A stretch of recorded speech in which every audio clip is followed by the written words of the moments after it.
Welcome to Nomadic Diaries. My name is Doreen Cumberford, your host. Hiroko Bell.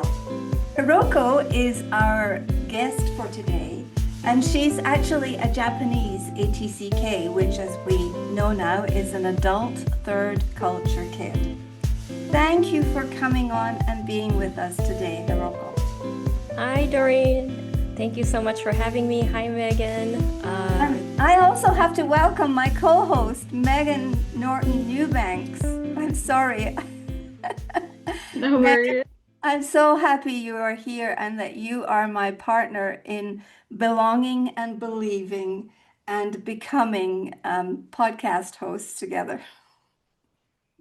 Yes, and I think with the series, people now know our names as the co-hosts, but it's always good if the one-off listener who is super interested in Hiroko's podcast episode comes on to know who is facilitating the discussion. So yes, Hiroko, welcome. Thank you so much. So happy to be here and amongst the other TCK and talk about my experience and share thoughts and everything. So Yes, yeah. we're so happy you are joining us. And something I think we three just realized is all three of us have lived in Japan and have connections to that beautiful country. And so, Hiroko, please tell us and the listeners some of your geographical story. And you can share as much detail or not as you'd like. I like how thoughtful you asked this question. The geographical background. Yes. So I was born in Japan. I moved to United States, Chicago, when I was 1 year old and lived there for 3 years. Went back to Japan. I did like two preschools in different cities when I was there, and then lived there through up until fifth grade. And then I moved to Los Angeles with my family. And during the 3 years there, I went to three different schools, two elementary schools and one junior high school. And then thinking back, I'm like, yeah, that was a lot of transitioning, all bundled up in 3 years. And then I repatriated when I was 14, as Doreen explained earlier, and went to a very local, lots of strict Japanese school rule kind of place where I was the only TCK. But fortunately, I went to high school and university where there were a lot of TCKs, a lot of international students, and found myself and kind of started discovering who I am during that period and worked in Japan for about 8 years. And then, I forgot about the part that I lived in 1 year in England as well during college, which was also interesting because it's speak English speaking country, but very different from United States. And having my accent, very American accent there, they were like, "Oh, I'm from Japan." Yeah, but you don't sound like you're from Japan. You know? So that was my year in college. And then I worked in Japan in a pretty international setting. And I met my husband through my work. And then moved to New York 17 years ago. And now I call New York City my home. Yeah. Remarkable. Yes, ping-ponging across the world. And yeah, some of my story is similar, moving every 2 to 3 years. And reversely, I moved to Japan when I was 14. Oh, And you were, thank you. yeah. So yeah, that's part of my story too, with a lot of transition. But I'm very curious about your sense of belonging in New York City with all of that geography experience. What makes it feel like home? Can you give us some elements of what do you love about the city? So New York City, well, it is a location, but Megan knows this. I wrote the lyrics to a song called I Am Me. And Yes, I listened to it. thank you so much. And in that, I also say um, it's home is like not about a location specifically, it's about the people that I can really be myself with. And I found that, and that is my sense of home. And that is my family, my husband, and my two kids. And I have this analogy of hub of the wheel. Like that is like the as a TCK identity, I imagine like at the core you have the hub of the wheel, and then the exterior part of the wheel you have different, it's like a donut chart kind of, you have different colors around it at the wheel, and you are code switching between different colors on the exterior, sort of like somebody said in the book Third Culture Kids, a revolving door.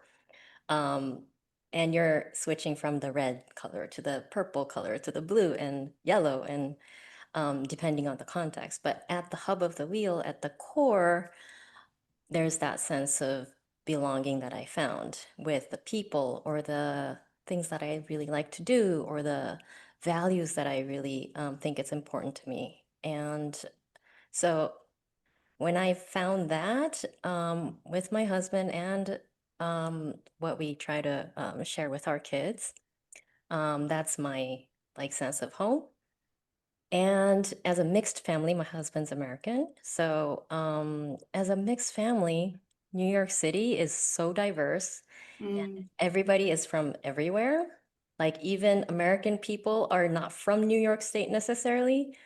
That where are you from as a question is like, you know that they're asking because we know that everybody's from everywhere and they're just curious about you. And that's not necessarily like, oh my gosh, I have to have this perfect answer.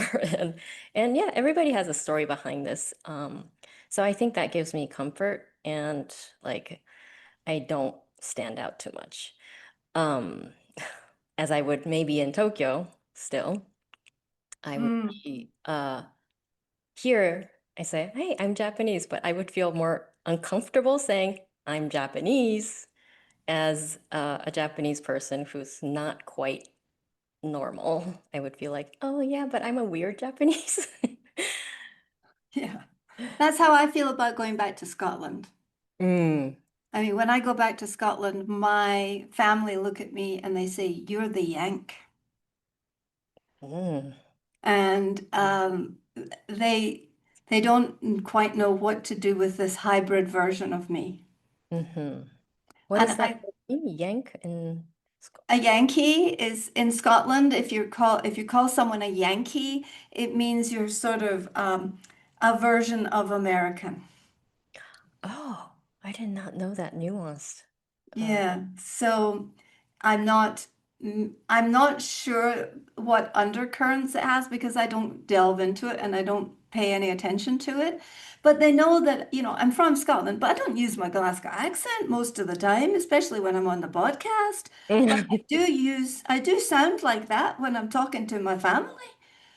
And so, the code switching, you brought up code switching, and I feel that because I feel exactly what you said, Hiroko, that I'm not 100% Scottish, I'm not 100% American.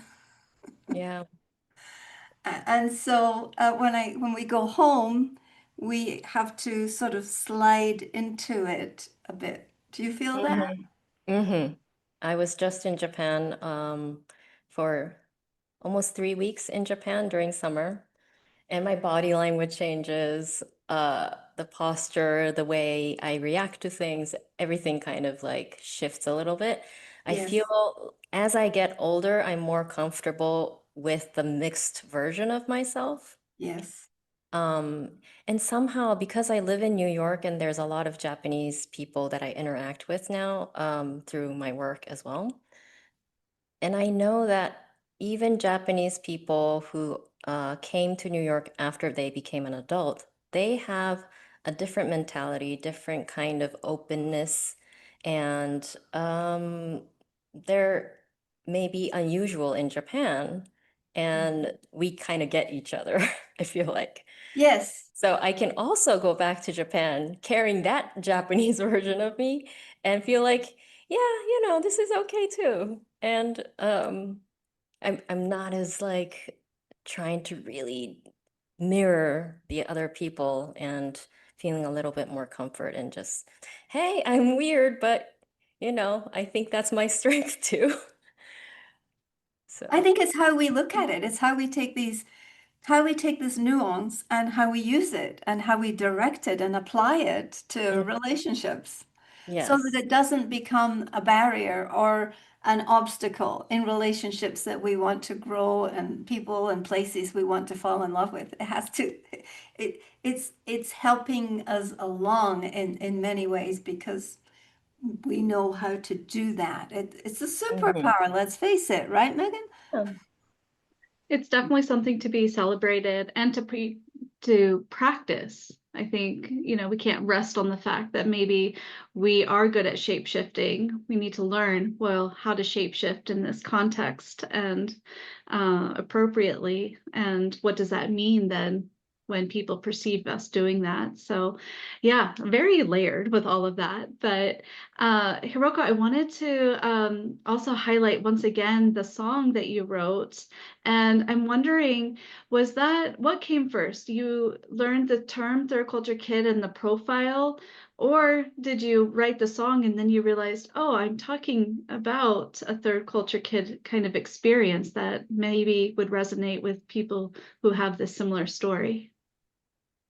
Great question. So, it was during COVID pandemic that I came across this book, Third Culture Kids. And I was doing what was called Clubhouse. Oh, Um, yes. and we were talking about a Japanese TCK, which is a totally different term, which I can talk about after. Um, but I learned this term, third culture kids, and it was like, wow, like it was the world totally opened up. And I was like, this is me. And then I was crying. I was listening to the audiobook in the car and I was just like crying. I had to kind of pull over. I was like, oh, this is really like, it was a very emotional connection that I had to the book. And it was after that, I found myself working with a Japanese singer-songwriter.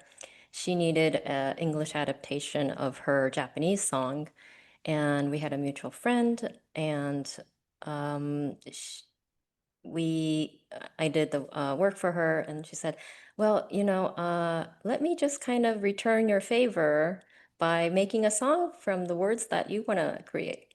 I was like, "Okay." I was like, "That's interesting. I never done that before." But I worked in theater for kids in New York, and I've done a lot of English adaptation of Japanese nursery rhymes for the audience in New York who are like maybe mixed culture. So they can sing in both languages and connect with the culture. So I've done a lot of like um, changing up the songs, but making it work with the music and things like that. So that's why she asked me to do that job. And then she said, okay, do you want to write something? And I was like, okay, I never thought of that.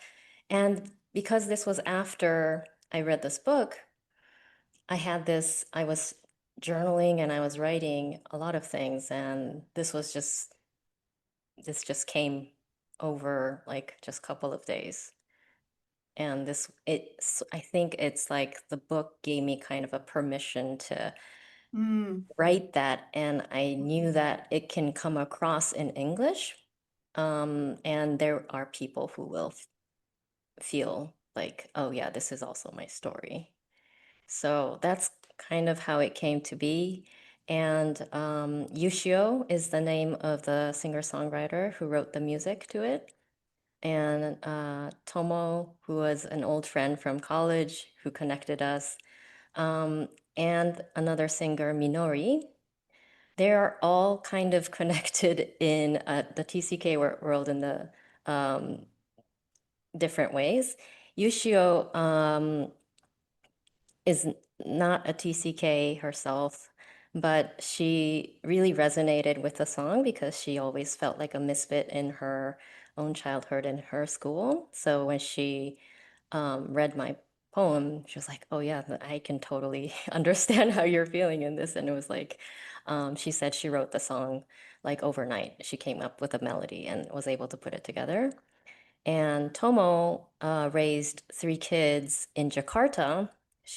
So she's a TCK mother, but also her background is in musical theater, and she was an actress in the most famous musical theater in Japan called Shiki, Theater Shiki. And Minori, she's also a CCK who grew up in Japan. Her father's American and her mother's Japanese. And she also know how it feels to be like a mixed cultural person in Japan. She looks Mm. very mixed, and she's lived through it herself. And she's also working internationally in Germany and different parts of Europe, and currently teaching in Mississippi at Gulf Coast School of Performing Arts and raising four TCKs through it all Mhm. between Mm. US and Germany and um, with her Japanese background and everything. So this is a story about TCK and also sung by TCK and TCK mother. So I feel very dear about this project, and I hope it, there are people who resonate with the message. So that's about the song I that I want to share. So you found home in New York City. We've talked a little bit about feeling that sense of belonging after years of moving in between cultures. Hmm. Um, what is it that you do now to support TCK Japanese or American families navigating the challenge of relocating somewhere, crossing the language, cultural, and physical um, boundaries that are and challenges that come up. How is this looking for you nowadays? So I decided this is gonna be what I want to do um, beginning of 2025. Well, actually, I decided that before, and I took a course with TCK training and got a certificate in TCK care. So I felt very passionate about doing this and taking care of TCK families from my own experience as a third culture kid, and now um, as I'm raising cross-cultural kids in Yeah. my non-passport country. And I feel like there's a need for what I'm trying to do because in Japan, there is a word for Japanese TCK or returnee Mhm. uh, that's used very widely. Even people who are, not TCK know this word. It's Kikokushijo. The literal translation would be returnee or sojourner. Sometimes it's translated, but children of repatriating um, repatriating children is what it means. Boy, I wish we had a word for this in all the other languages.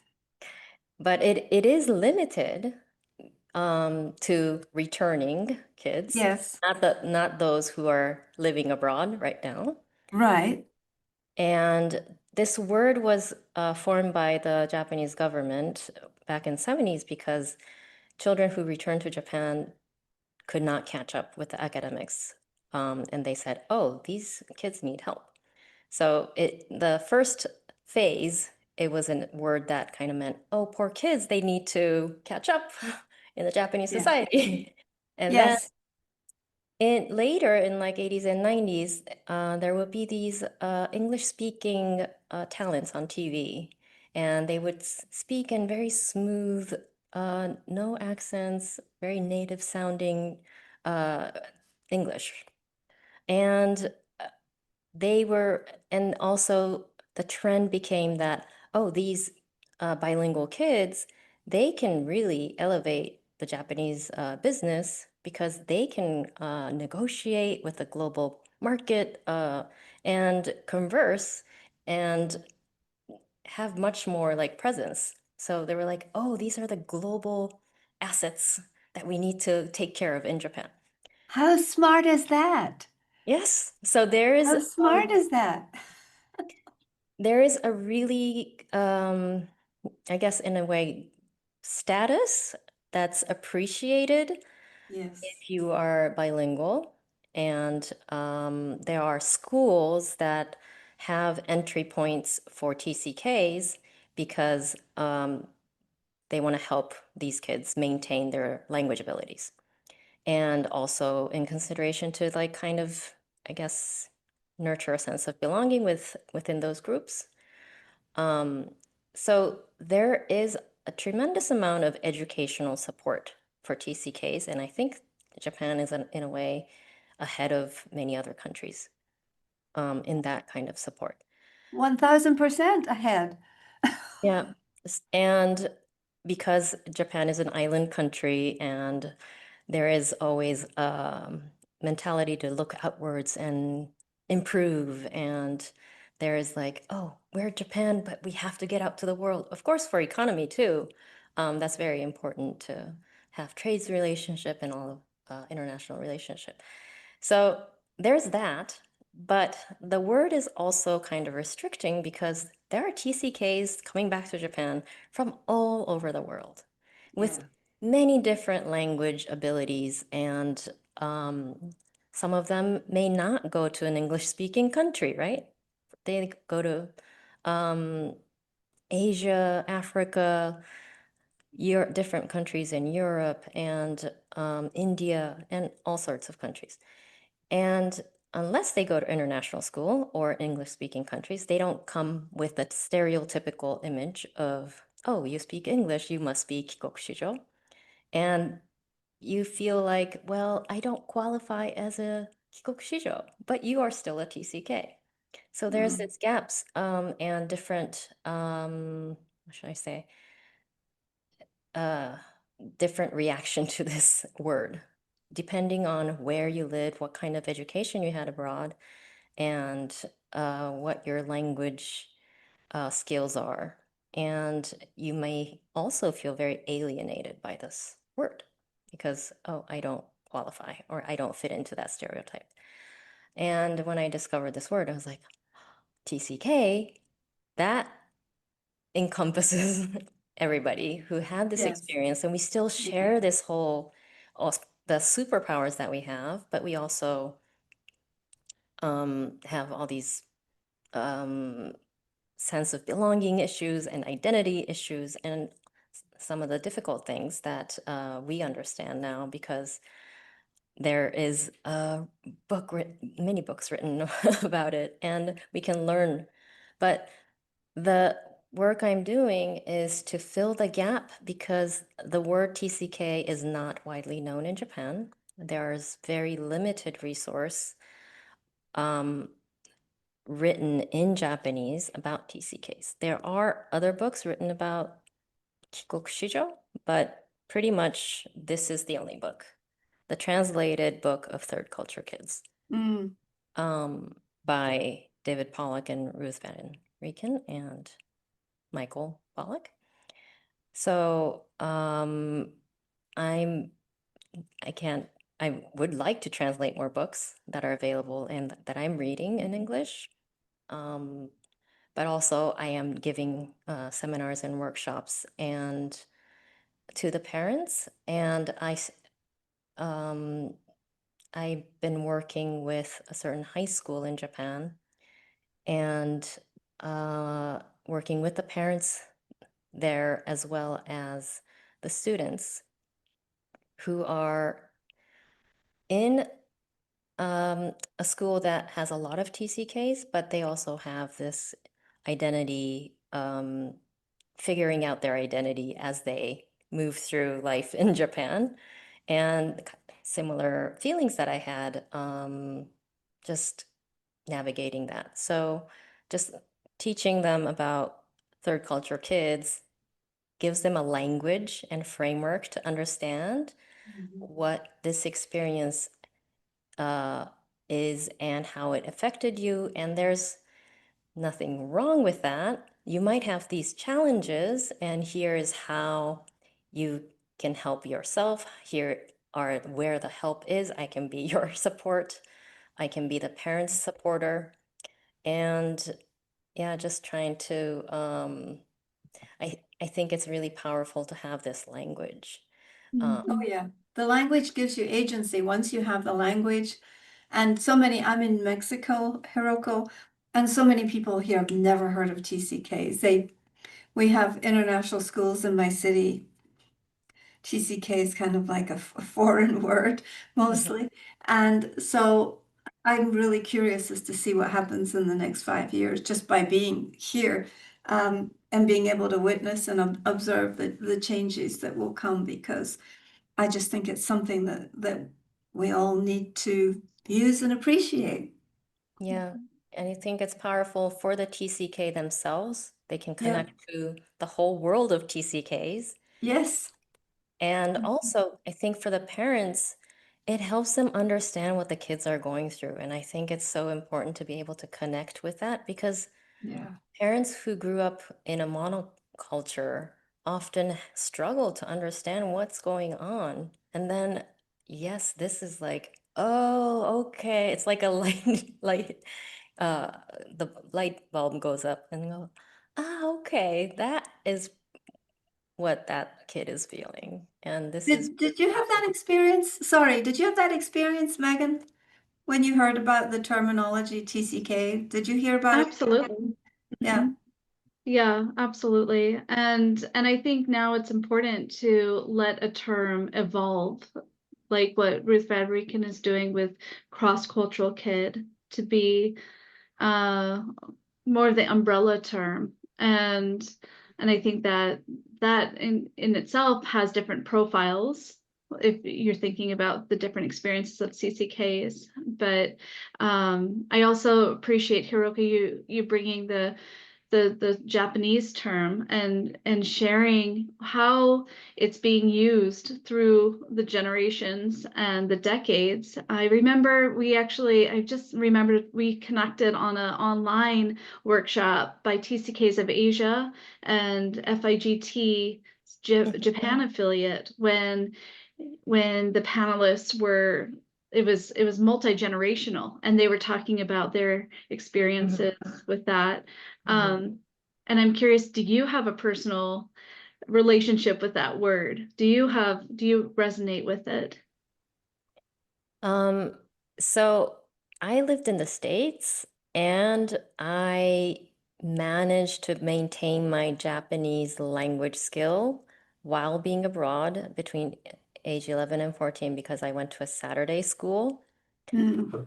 and which teaches you a week worth of Japanese curriculum on one day a week on Saturday. All the subjects, all the main subjects, reading, writing in Japanese, math in Japanese, social studies, and science. And those are the main four. And you study that while living abroad. And there are many places in the world that Japanese families send them to. There's also full-time Japanese international schools, which is more common in Asian countries. And so I went back to Japan with knowing pretty well what the other Japanese kids have been learning. And then I worked really hard acquiring English, as Japanese parents always wish for the kids to do, is to be uh, learn English so you can use it in the future. And I came back to Japan being pretty stereotypical Kikokushijo. So yes, I was in an English-speaking country and I learned English and maybe even this American cultural self. And I was okay with it until I learned the word third culture kids. And then it was like there was a whole different level that um, I felt like, oh, that's not because I'm a TCK, or it's not something that I should say. Um, so Kikokushijo was like fine, but I also knew that in my high school, where there were a lot of TCKs, there were people who used to refer to themselves as I'm a hidden Kikokushijo Ah, because I lived in Asia and I do not speak English or French or other cool language that people think that you are a Kikokushijo. And I didn't go to a local school. I went to a Japanese school in Asia. So I am culturally a little bit different from the Japanese people, but I spoke Japanese all the time while living in Asia. So, or they would say I am a hidden Kikokushijo because I lived abroad when I was much younger and I didn't qualify to enter this high school through that bracket of Kikokushijo bracket, where they have a different entrance exam to go to these private schools or um, public schools that have that bracket. So for various reasons, people like cross themselves out that I am not a Kikokushijo or I am a hidden Kikokushijo. yeah. And I always felt like that was wrong. And Mm. so my message like for some of these people now is like, I want you to be like, I don't want you to ever feel like you gotta hide yourself because you lived abroad. Mm. That's so just like heartbreaking. So that's why I'm like trying to say, hey, you're a great TCK. Here's your strengths. Here's all the things that's maybe not the language that makes you a Kikokushijo, but these are all the qualities that um, That you embody. you embody and you have. Mhm. And And isn't it great to have a mission like that? I mean, I can see you lighting up as we're talking to you for our listeners. You can see her lighting up when she yeah, talks about this, when she feels like this is, I mean, yeah. the difference is not only, I think, in knowing the words and knowing the language, but and also the way that we are presenting ourselves. Mhm. It's more aliveness, and that's what you're encouraging is more vitality, more aliveness. I Yeah, think Yeah. and empower them. empower them, right? So I Mhm. have just a wee story, which is I'm not sure we'll keep this in, but this wee story is we had a Japanese family live next door to us when my daughter was a year old and then 2 years old. They had their birthday parties together with Barney, who came to the birthday party, and they did everything together. Now, Kumi was 11 months older than my daughter, Mhm. but they were the same height. They dressed alike. One had a blue dress, one had a red dress. They shared shoes, did everything together. Mhm. They moved to Japan a month before we did, and so we met up with them in Japan. But it was a very sad story for Kumi because at 3 years old, they took her back to Japan to apply to one of those academies you're talking about. And they Mhm. asked her all these questions, and she answered them in the Japanese she knew, but her English was better. Mhm. And she was not accepted into that level of curriculum because of her language. So the language barrier I'm slightly familiar with that it really has to be a certain level for you to track. And these tracks are very, very important in such a beautiful collectivistic society, correct? It's a bit different from it's a bit different from the States or other places. But I was very sad about that because to be tracked at 3 years old, to be put that young, and she could speak English fluently, but they said her Japanese was just not quite good enough. And to say that at 3 years old, I never felt comfortable in both English and Japanese in different aspects of manipulating the language and not just speaking, but reading and writing and listening and in all of those to be 100% in two languages it takes a long time. And It does. at 3, it might change at age 4 completely, right? Yes. If you lived in Japan, that quickly switches over after even 3 months. Um, and yeah, it took me until like end of college, I think, for me personally. I think everybody has different points to come to, Yes. Yeah. and you might never feel like you're 100% in any of those languages, but it's like somewhat expected. Like Yes. it's like the goal of TCK parents often Yes. to make them a perfect bilingual. Mm. And that is the goal. And the part that I feel like it falls out is, well, just because you maybe master 2 languages perfectly, of course, the language component contribute to not enough. Mhm. I don't speak English well enough. I don't speak Japanese well enough.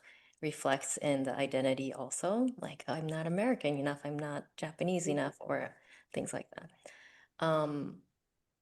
But even when you do, this is like from my experience, like even when you did achieve that sense of like, okay, I'm comfortable in both languages. I feel like I can like um, get around totally fine and not be noticed that I'm a TCK or foreign. That doesn't mean that you have a sense of belonging necessarily. You can fit in, but you may not feel like you belong. And yeah, these are the unique challenges, I think, often that the parents may not see. Like Mm. parents see young children learning language quickly when they go abroad and they get by.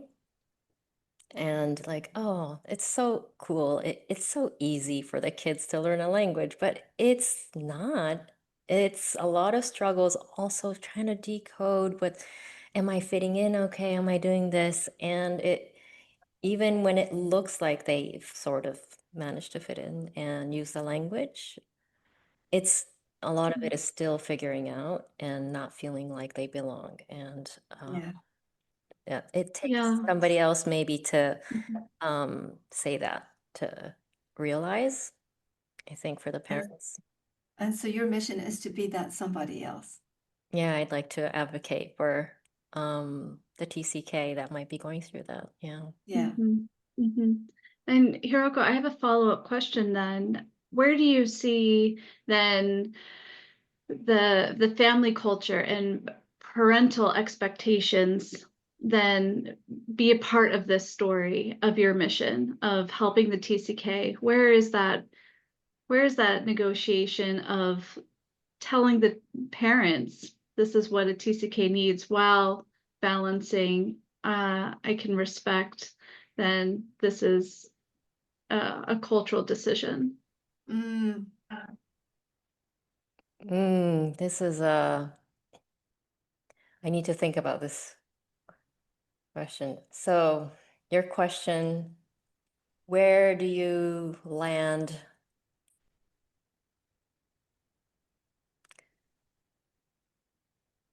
If you don't mind rephrasing a question a little bit. Right.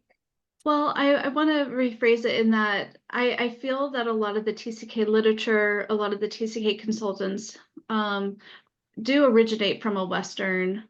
perspective, a Western academic base or framework.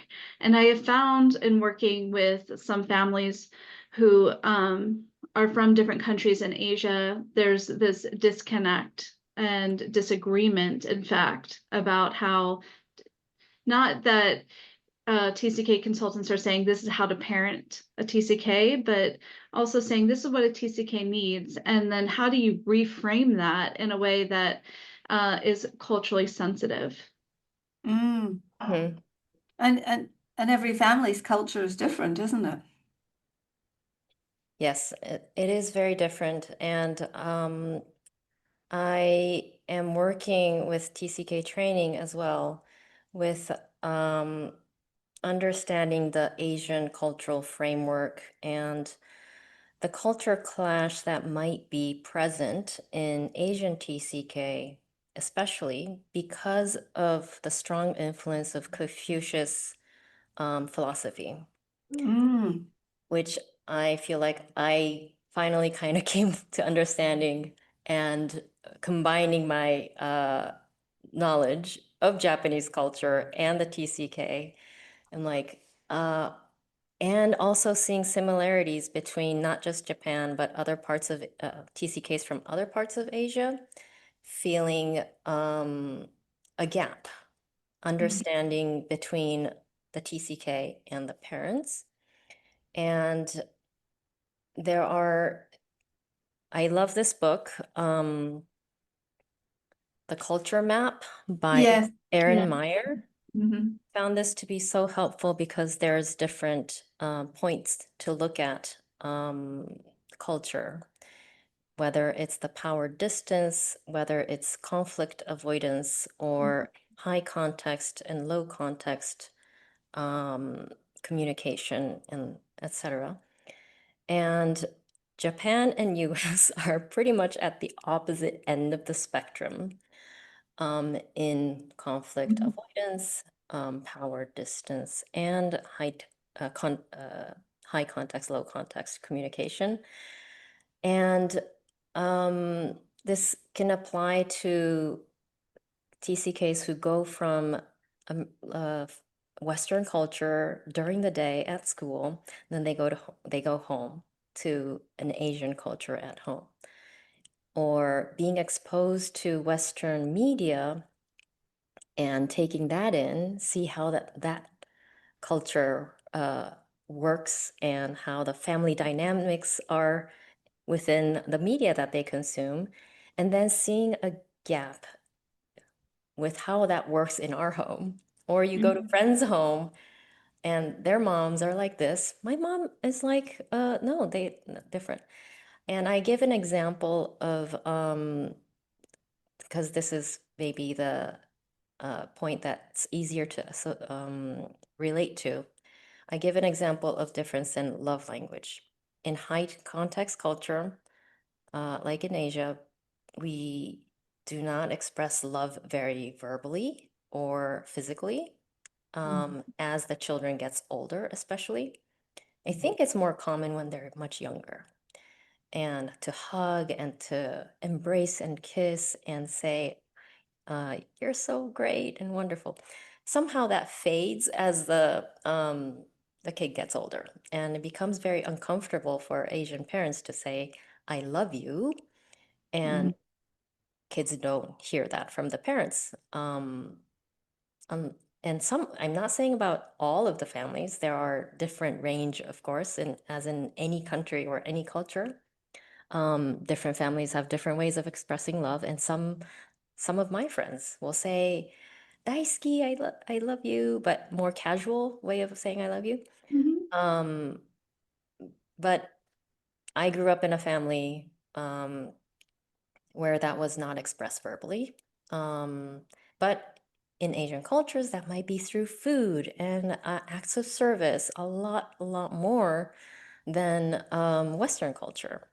But when you are in this mix and you don't understand that difference, there's a risk that they don't understand that.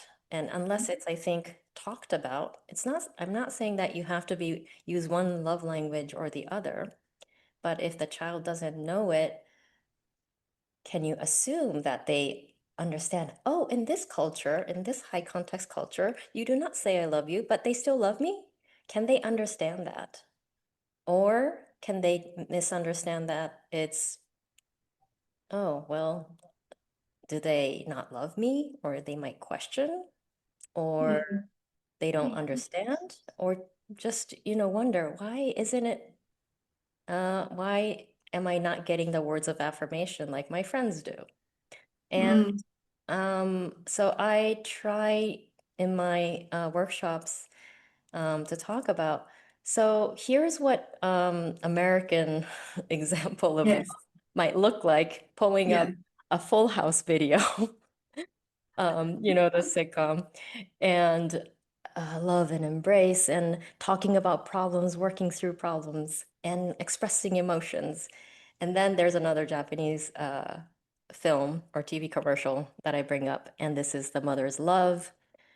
It is very different. And when you see it in a film, it's like, oh, okay. And I just say, well, how do you think your kids interpret this? How do they make sense of it if there's not a language for it? Yeah. Yeah. So that's, I'm trying to say, it's not that, you have to choose one or the other. You can make a hybrid and then land on that. Or there's some sort of communication where you try to understand, okay, so if you have a Japanese mom and an American father, the father might express love differently than your Japanese mother. And she may not say, I love you, but she is showing love in this way, that way. And then just knowing that is her love language for the child is like, oh, okay, well, she doesn't, but she always does this for me. And I think that makes a huge difference. So that's how I'm trying to merge the disconnect, as you said, that Asian families might have in that mixed culture context. And that's one example, like love language is one of them. There are other things like that has Confucius influence, like obedience and how they see success is different, how they see Respect. respect and all of these. Generations. And your westernized kid might state their opinion. They're not trying to disobey. They are just questioning because that's the cultural norm here and that kind of things. I think explanation needs to happen both ways for the kids and as well as the parents who may not understand that Western way of thinking that the kids are actually living in. Maybe I think I could be a bridge. Absolutely. Yes. And you are, even with the stories that you're translating. I think that's really important with kids' stories and folklore and things, because that also really imbibes values of culture and heritage. Yeah, thank you. Yeah, there's lots of different ways to communicate heritage, culture. And then ultimately, as kids grow up, I think they have to choose and make their own decisions. Exactly. Our kids made very different decisions from the decisions that my husband and I continue to choose to live in an overseas world. And I do think it is partly generational too, and partly so much to do with this big global media that we all have access to, which I can just see how different that is now compared to when I lived in Japan 30 years ago. I'm coming up there as well. And I'm like 20 years ago. Oh, wow. Yeah. So you were 10 years later. Yeah. We left in 1995. And I wanted to say thank you so much for this, Hiroko. I would love for you to send me those words, please, so that we can include those words. Sukokushiyogi. I didn't get it done. Kikokushijo? Yes, I will Yes, send you. I would love that so that we spell it correctly in the show notes. And thank you very much for your permission to play this episode with your song. Thank you so much for that. We appreciate having you. Oh, thank you so much. And I would love for people to hear it, so. どうもありがとうございます。Oh my gosh, See. どうもありがとうございます。どうもありがとうございました。 It was lovely speaking with you both. Am I more like my dad or more like my mom, or maybe